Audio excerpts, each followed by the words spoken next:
So as we go along, keep these things in mind. Number one, listen carefully to the question asked. Okay? So wait till the examiner finishes the question. Don't be in too much of a hurry. Listen carefully. And then, after you have listened, give a relevant answer.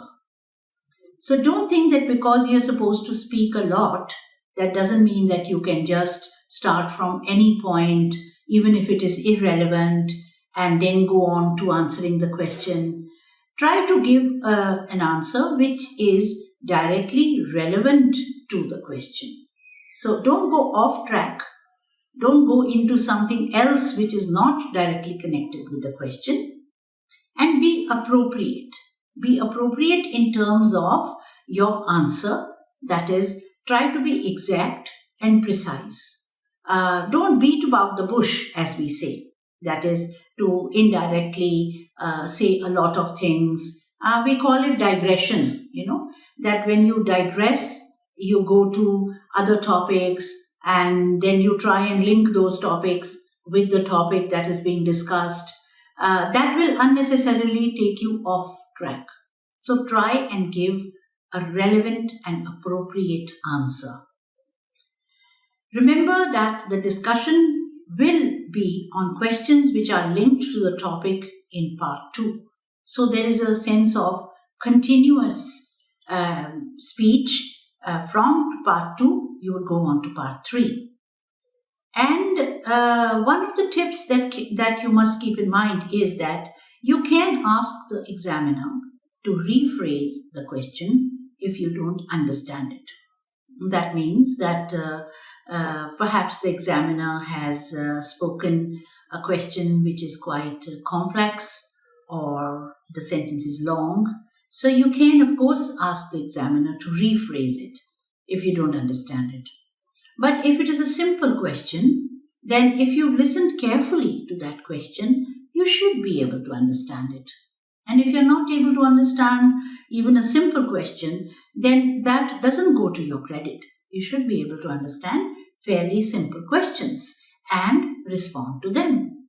That is the requirement. So some questions that are simpler do not need rephrasing. You shouldn't use the strategy of asking the examiner again and again to repeat something, reword or to rephrase the question, right? So that is a strategy that can be used once or twice, but not every now and then after every question. If you were to ask the examiner to repeat the question, then that would slow down the discussion. The examiner will, of course, repeat it.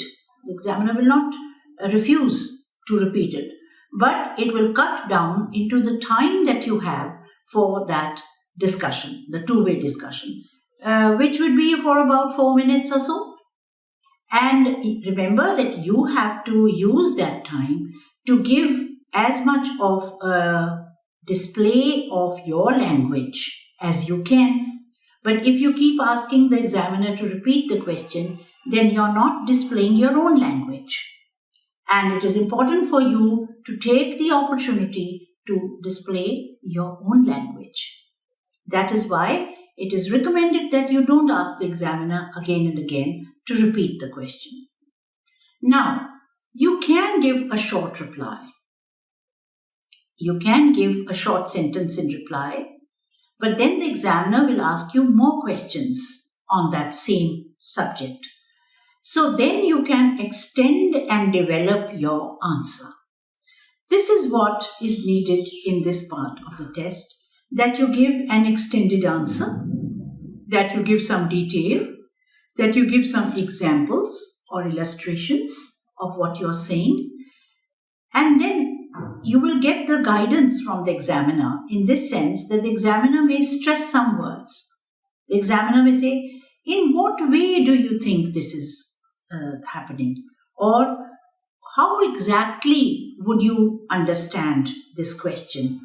Or what is particularly the situation in this country today? So they may stress these words like particularly, in what way, how exactly. So that is just a way in which the examiner is trying to help you to make your answer more precise. That is, that you can pinpoint what is it that you want to say and to use the vocabulary that you need for saying that. That is what will show the examiner that you have enough language, enough command of English language to be able to give an extended reply to take part in a discussion.